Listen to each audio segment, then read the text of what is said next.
আর রহমান علم القرآن خلق الإنسان علمه البيان الشمس والقمر بحسبان والنجم والشجر يسجدان رحمن কে জোরে বলেন রহমান শব্দটা রেহেম থেকে এসেছে রেহেম মানে হলো জরায়ু জরায়ু থেকে আগত সন্তানকে তার মা যতটুকু না ভালোবাসেন তার চাইতে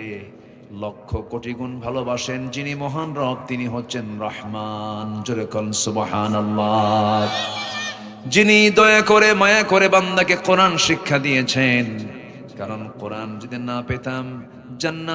জান্নাত চিনতাম না জাহান্নাম চিনতাম না হালাল বুঝতাম না হারাম বুঝতাম না ন্যায় কোনটা অন্যায় কোনটা বুঝতে পারতাম না জান্নাতের দরজা কোন দিক দিয়ে তা বুঝতাম না জাহান্নামের দরজা কোন দিক দিয়ে তাও বুঝতাম না কোরআন তেমন একটা